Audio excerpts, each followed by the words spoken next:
Threaded through nearly every alchemical text Carl Jung ever studied is a pairing of two colors that the old workers treated with an almost obsessive reverence: red and white. Not simply as pigments to be mixed on a palette, but as two fundamentally different qualities of being that had to be brought into a genuine and lasting union before the great work of transformation could ever be considered complete. The alchemists described a red king and a white queen, a red sulfur and a white salt, a red lion and a white dove, endlessly repeating the same basic pairing in one symbolic disguise after another.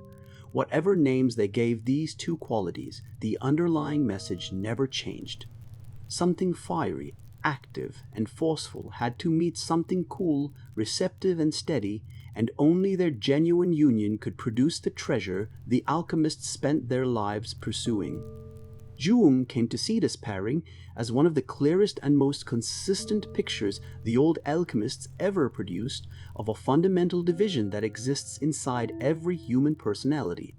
The red quality associated with fire, with blood, with the burning heat of the sun, represented everything active, assertive, and outward-reaching in a person's nature. It was the part of you that pursues a goal without hesitation, that speaks first and asks questions later, that feels its emotions with immediate and undeniable intensity. The white quality associated with the cool light of the moon, with still water, with the quiet gathering of dew overnight, represented something altogether different: a receptive, reflective, patient capacity that does not rush to act but waits, watches, and absorbs before responding. Neither quality on its own described a complete human being.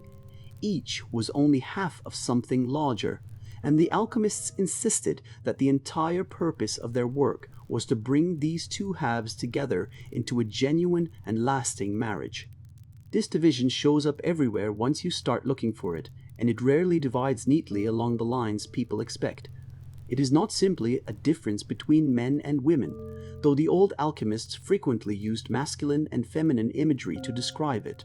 Every person, regardless of how they identify, carries both the red and the white quality within them, usually in some uneven proportion that leans more heavily toward one side or the other. Some people move through life almost entirely in red, quick to anger, quick to act, quick to speak their mind, uncomfortable with any kind of stillness or waiting, treating patience itself as a kind of weakness to be overcome as fast as possible. Other people live almost entirely in white, so careful, so reflective, so reluctant to act before every possible consideration has been weighed, that opportunities pass them by while they are still quietly gathering more information, and decisive action feels almost like a betrayal of their own thoughtful nature. Jung observed that both of these lopsided ways of living eventually produce real suffering, though the suffering looks quite different depending on which color has been left undeveloped. The person who lives entirely in red often finds that their relationships suffer from an inability to simply listen, to hold back a response long enough to genuinely understand another person before reacting. Their fire burns brightly, but it also burns through things quickly, leaving behind a trail of scorched connections and hasty decisions that a little more of the white quality's patience might have prevented. The person who lives entirely in white, meanwhile, often finds that their careful reflection never quite translates into the decisive action their life actually requires, that opportunities and relationships alike quietly wither from simple neglect while they remain lost in endless careful consideration, never quite ready to commit to the fire that genuine engagement with life demands. The old alchemical texts are remarkably honest about how difficult this union between red and white actually is to achieve, and this honesty is one of the reasons Jung took symbolism so seriously rather than dismissing it as simple wishful thinking. In many of the stories, the Red King and the White Queen do not fall easily into a peaceful embrace. They fight. They resist one another fiercely before any genuine union can occur.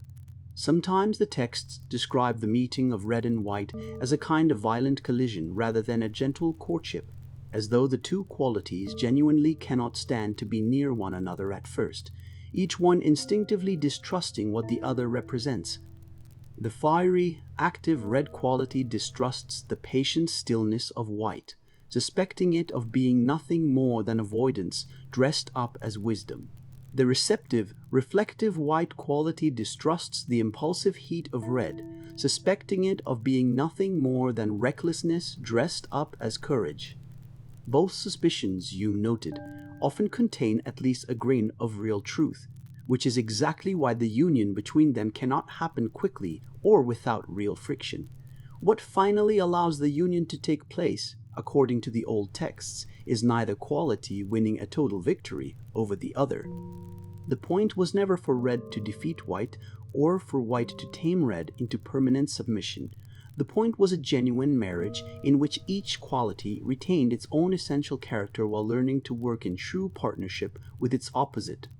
The finished substance the alchemists sought after this union was neither purely red nor purely white, but was often described using a new and different color entirely, sometimes purple, sometimes a deep and complex hue that could only be produced by the actual blending of the two original colors rather than the simple presence of both side by side. This detail matters. A true integration of opposite qualities inside a person does not look like keeping your fiery impulsiveness in one compartment of your life and your patient reflection in another, switching between them depending on the situation. It produces something genuinely new, a kind of decisive patience or patient decisiveness that neither the purely red nor the purely white version of yourself could have managed alone. Consider honestly which color you tend to live in more often. Do you find yourself acting first and reflecting only afterward, sometimes with real regret, wishing you had paused long enough to let the cooler and more patient part of yourself weigh in before you spoke or acted?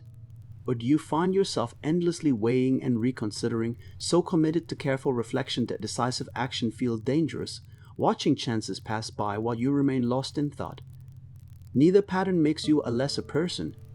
It simply tells you which color has had more room to grow inside you, and which one has been left comparatively undeveloped, waiting quietly for its turn.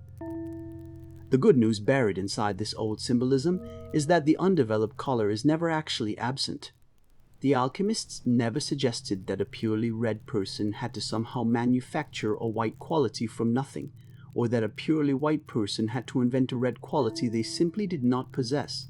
Both colors, they insisted, are present in the raw material from the very beginning. The entire work of the alchemist was simply to draw out and refine what was already secretly there, patiently coaxing the neglected color into full expression until it was finally strong enough to meet its opposite as a genuine equal, rather than being overwhelmed and silenced by the color that had always dominated. If you know honestly which color, the fiery red or the patient white, tends to dominate your own life, right below the single word for the quality you suspect has been left underdeveloped inside you. Naming the neglected color honestly is often the very first step the old alchemists insisted could not be skipped on the long road toward a genuine and lasting inner marriage. Because the old workers bent over their glass vessels for a lifetime were never really searching for the perfect shade of paint at all. They were searching, in the only language available to them, for the same union every human being eventually needs to find inside their own divided nature, the marriage of fire and patience that alone produces something whole,